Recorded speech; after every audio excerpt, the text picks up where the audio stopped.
simplemente una protrusión tras una de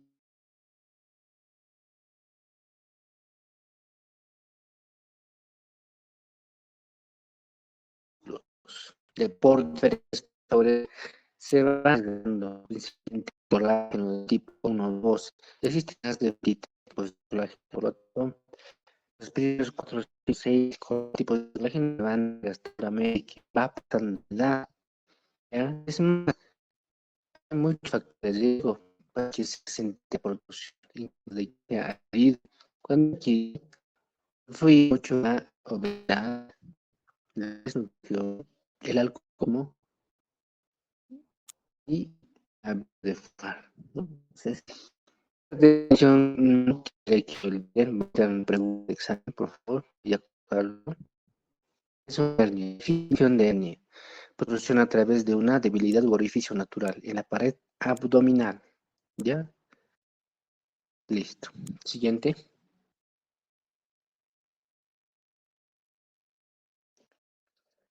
Estos son los componentes de la hernia. Presenta un anillo que generalmente es más pequeño que el continente y el contenido, ¿no? El anillo.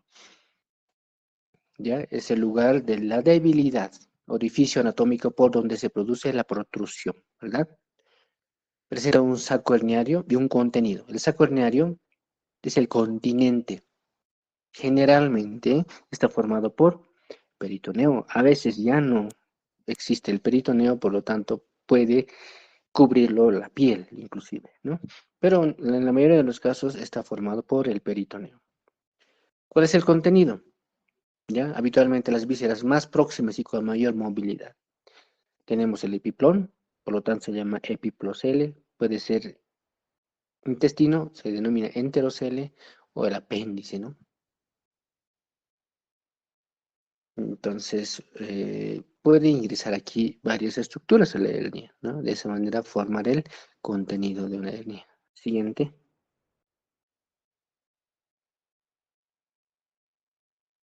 Esto. Bueno, hay varias definiciones, varias clasificaciones para cómo queremos abordar la hernia. Entonces, pueden ser las hernias reductibles o irreductibles. ¿Y qué es irreductible? Que a través de una maniobra, en este caso con los dedos, introducimos, ¿no? Y se queda ahí, eso es reductible. Irreductible es cuando, a pesar de que lo hayamos introducido, vuelve a salir, ¿no? Cuando hablamos de atascada, ¿ya? Hay dos definiciones aquí abajo que es importantísimo. Hablamos de atascada o estrangulada, ¿no? Cuando es atascada o encarcerada, simplemente el contenido ya no retorna a la cavidad abdominal, ya no retorna. Pero no hay compromiso vascular ni compromiso del tejido que lo tiene como contenido, ¿no? Mientras que la estrangulada, ya, es como si estuvieran pellizcándoles. Alguna vez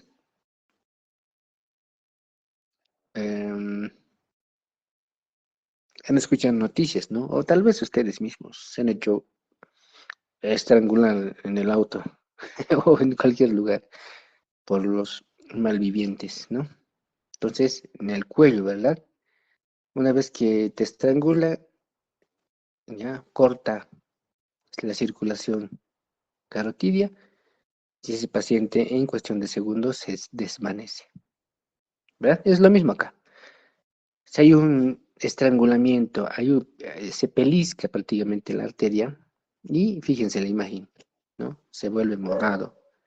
Y este intestino puede sufrir, ¿ya? Primeramente, una falta de nutrientes, de sangre, ¿no? De sangre arterial, ¿ya? Posteriormente, este tejido va a presentar isquemia, luego necrosis y se puede perforar, ¿ya? Si está con necrosis, ya pues hay que realizar una cirugía de emergencia y hacer una resección intestinal. Ya, colegas, es muy importante, si tenemos hernias, hay hernias adquiridas, ¿ya? Y hay hernias congénitas. Entonces, un esfuerzo físico brusco que hagamos nosotros se puede complicar con una hernia estrangulante. Así que tengamos mucho cuidado. Siguiente, por favor.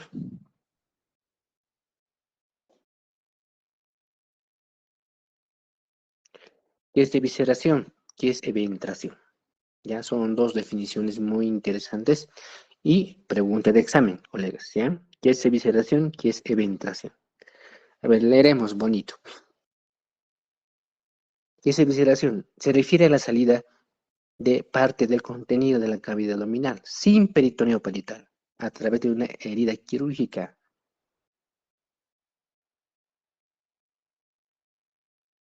¿no? Entonces, sin contenido o sea, no hay continente en realidad, no hay peritoneo parietal, sale a través de la herida, ¿ya? Evisceración. Ustedes ven al paciente y su epíplon afuera o su intestino afuera. Eso es una evisceración, ¿ya? Se da entre los primeros 30 días del postoperatorio. La mayoría aparecen del séptimo al noveno día, ¿ya? ¿Qué es eventración? Es la protrusión de parte del contenido de la cavidad abdominal a través de un defecto aponeurótico en una herida quirúrgica permaneciendo intacto el peritoneo parietal. Hay una protrusión, ¿ya? Como una hernia, ¿ya? Como una hernia, pero esto es quirúrgico, es adquirido, ¿ya?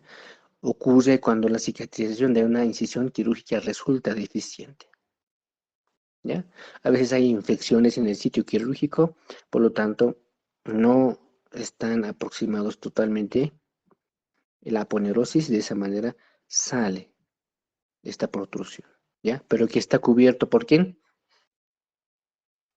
Por la piel, ¿ya? Por favor, por la piel. Mientras que la evisceración es la salida de los intestinos o del contenido del abdomen hacia afuera. Siguiente.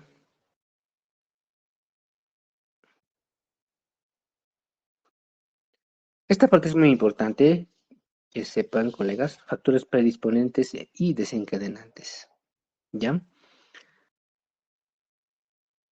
Aquí tenemos, uno es anomalías congénitas, en caso de una hernia umbilical, cuando el anillo umbilical no se cierra, por lo tanto, de esa manera va a presentar una protrusión, ¿no? Otras anomalías congénitas son la persistencia del conducto peritoneo vaginal y nos va a provocar o nos va a condicionar una enfermedad llamada la hernia inguinal indirecta.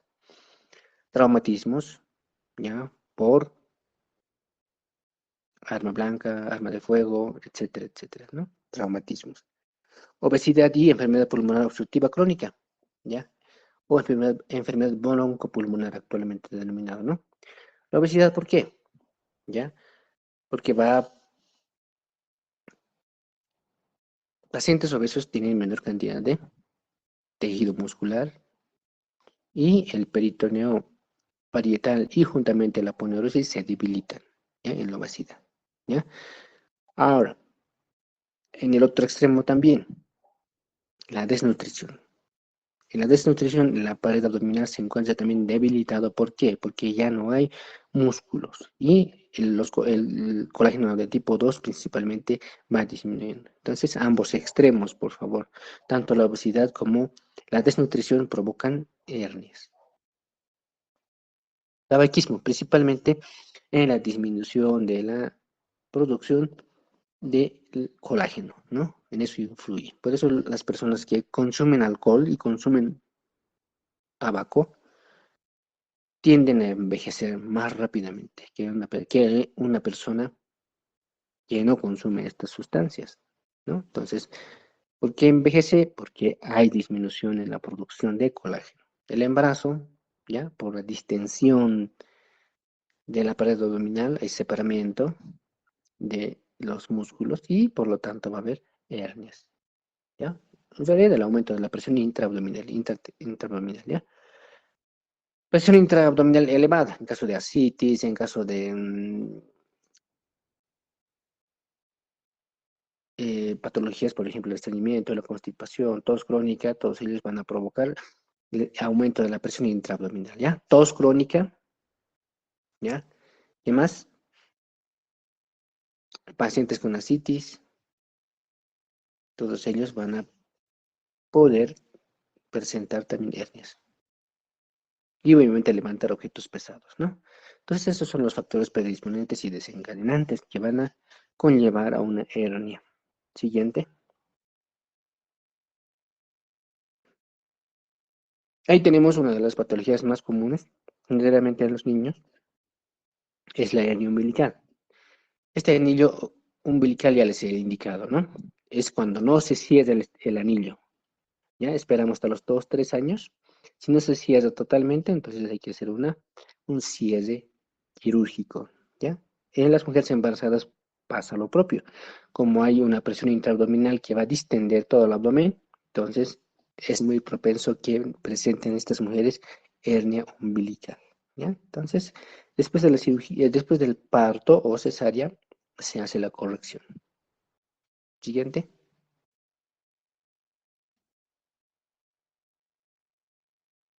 Ahí tenemos, ¿no? Hernias umbilicales pueden ser congénitas y adquiridas. Entonces, las congénitas se pueden clasificar en 3 grupos diferentes.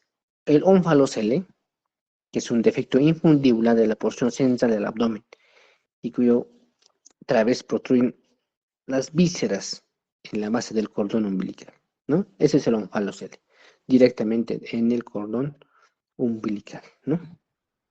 Siguiente.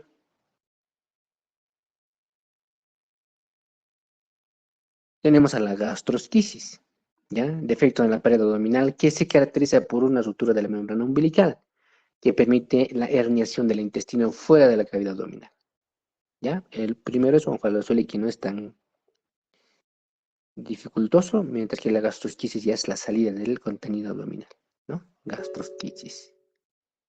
Siguiente. Y tenemos lo más común en la hernia umbilical del lactante. Surgen unos días o semanas después de la caída del muñón del cordón umbilical y se deben a la debilidad de la adherencia entre los restos cicatrizales del cordón umbilical y el anillo umbilical. Colegas, este es el más común. Normalmente cuando llora nuestro paciente aumenta la presión intraabdominal y sale el botón umbilical. Entonces esto generalmente no es quirúrgico, ¿ya? Pero si persiste por más de 3 años, hay que nomás hacer la cirugía de corrección, ¿ya? Siguiente, por favor. Aquí tenemos las adquiridas. Esto aparece generalmente después del cierre del anillo umbilical. Las adquiridas, la hernia ocurre casi siempre en el borde superior del ombligo. Generalmente va a ser supraumbilicales, ¿ya? Y debilitamiento del tejido cicatrizal, que normalmente cierra el anillo umbilical, ¿no? Entonces, generalmente, un dato es importantísimo, las hernias adquiridas van a ser supraumbilicales, en la mayoría de los casos, ¿ya? ¿Cuál es el defecto? Debilitamiento en el cierre de la cicatriz del anillo umbilical. Siguiente. ¿Cuál es el diagnóstico? Obviamente, ni siquiera necesitas hacer una ecografía, ¿no? Un examen físico bien realizado, podemos ya tener un diagnóstico ya certero, ¿no? Pero en casos dudosos se debe tomar la ecografía o la tomografía. Siempre va a ser el gol estándar la tomografía en aquellos casos que la hernia sea grande, ¿no? Y en caso de hernias incisionales es recomendable mejor la tomografía. Siguiente. Otra de las patologías comunes que tenemos es la hernia inguinal, ¿ya? Ahí tenemos los límites, la hernia inguinal. Superficial, aponeursis del oblicuo externo. Superior, oblicuo interno y aponeursis del músculo transverso del abdomen. Inferior, ligamento inguinal y lacunar, ¿ya? O ligamentos de Poupart, se llaman, ¿no? Posterior, fascia transversalis, más aponeursis del transverso del abdomen, ¿no? Entonces tenemos una pared superior, pared inferior, pared lateral, pared posterior y piso, ¿no ve? Siguiente, por favor. Se divide la región inguinal en dos en función del ligamento inguinal. Por debajo del ligamento inguinal generalmente se presentan las hernias crurales o femorales. Por encima del ligamento inguinal se presentan las hernias inguinales directas o indirectas. Siguiente.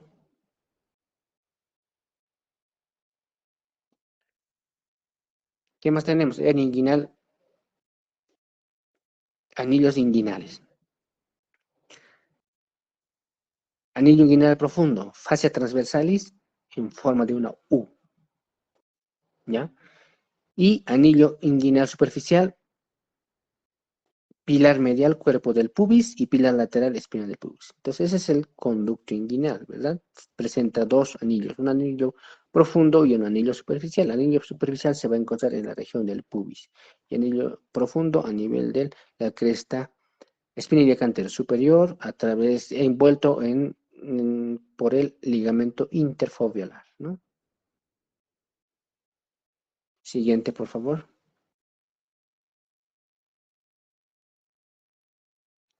Ahí tenemos la hernia inguinal, se clasifican como directas e indirectas, ¿no?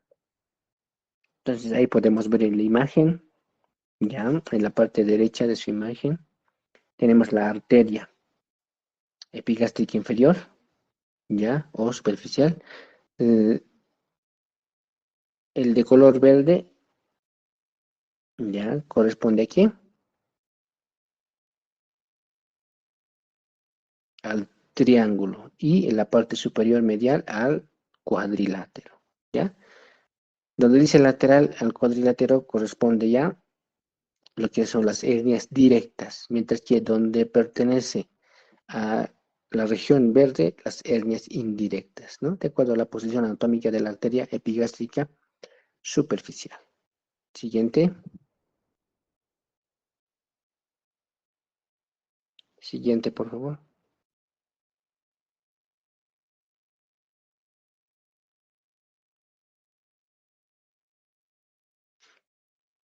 Ahí observamos, ¿no? La hernia indirecta. Sale de la cavidad abdominal por el anillo inguinal profundo, ya donde se encuentra el ligamento interfoveolar. Está lateral a los vasos epigástricos inferiores y el ligamento de Hasselbalch, ¿ya? Pregunta de examen. ¿Quién lo divide en hernia inguinal directa e indirecta? Son los vasos epigástricos inferiores. Vasos epigástricos inferiores, por favor, pregunta de examen, ¿ya? Por ejemplo, aquí vemos una inguino escrotal, hasta el escroto llega la hernia, ¿no? Entonces, inguino escrotal, que generalmente está producido por la persistencia del conducto peritoneo vaginal, ¿ya? Siguiente. Esta es una clasificación de Nyhus, ¿ya? Tipo 1 para hernia indirecta, tipo 2 para hernia indirecta, tipo 3, ¿ya? 3A para hernia directa, 3B para hernia indirecta, tipo 3C para hernia crural y tipo 4 para hernia recurrente, ¿ya? El único que es hernia directa es Nyhus tipo 3A, ¿ya? Los demás toditos son hernias indirectas femorales o recurrentes o recidivantes. Esta es la clasificación de Gilbert. Siguiente, por favor. Clasificación de Gilbert. No es necesario que se lo aprendan. 1, 2, 3 es hernia indirecta. 4, 5 es hernia directa. 6, hernia mixta o en pantalón. 7, hernia crural. 1, 2, 3, hernia indirecta. 4, 5, hernia directa. 6, hernia mixta. Y 7, hernia crural. ¿Ya? Esto necesito que sepan, ¿no? El siguiente, por favor. Es muy importante.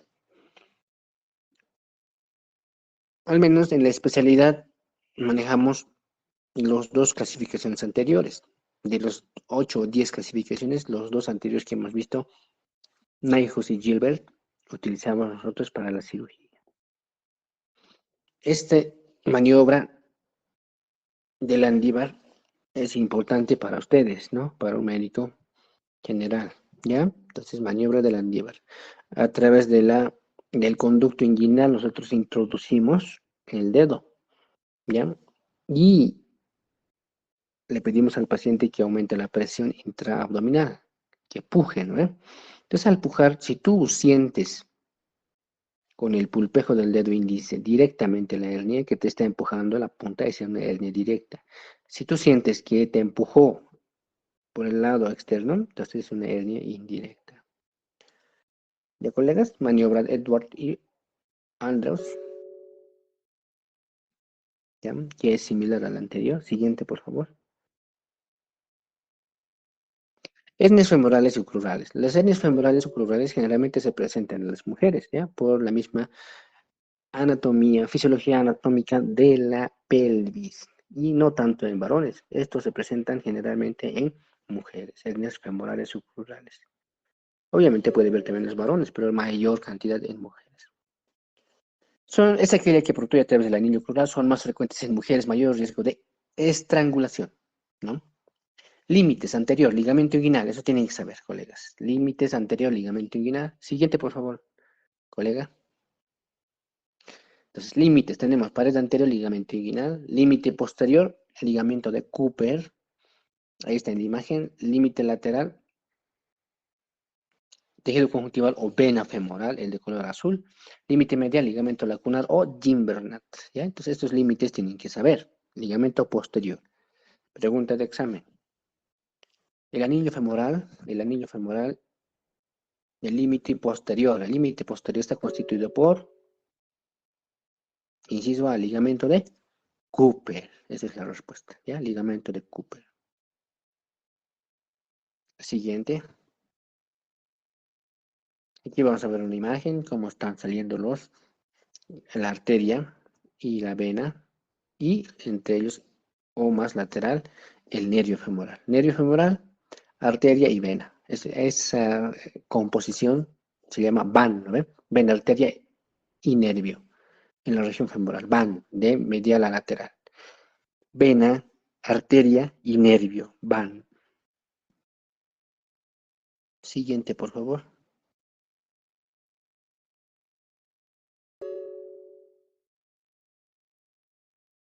Vámonos a la siguiente. Este ya es para especialidad.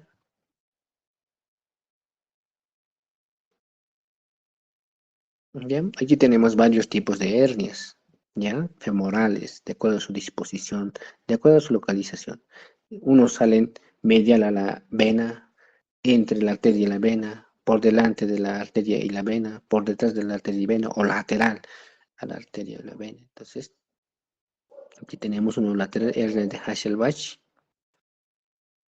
ya tenemos hernia prevascular, hernias retrovasculares, en sí en la hernia femoral, ¿ya?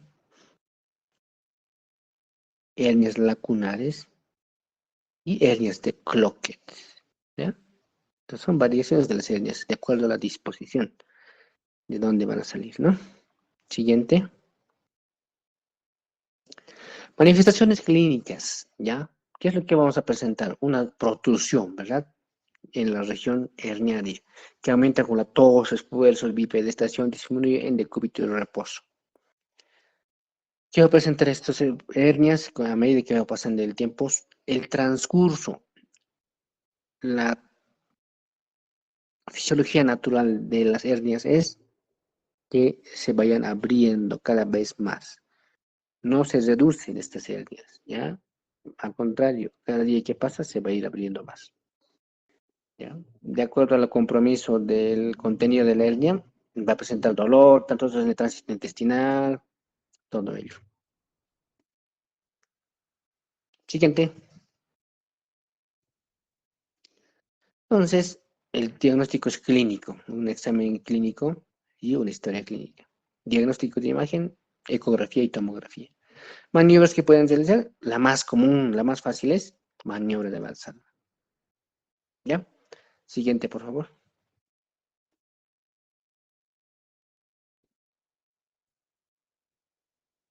Ahí vemos tus diferentes maniobras. Maniobra de Valsalva cuando aumenta la presión intraabdominal y tú palpas, ¿no? Maniobra de Landívar, ves la simetría de la hernia, de dónde sale, ¿no? Palpando con toda la mano. Maniobra de Edwards, igual, es bimanual, introduces en el conducto inguinal, ¿no? Siguiente.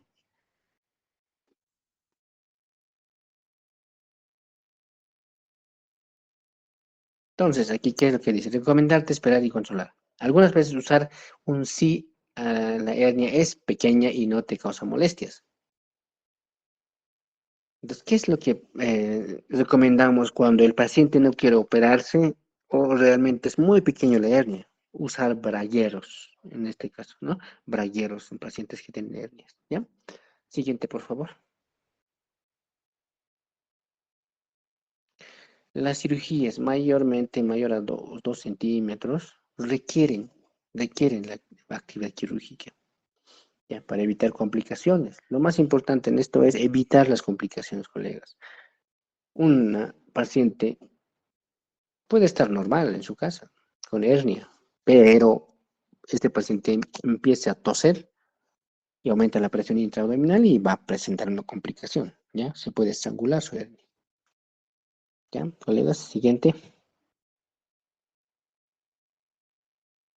una más.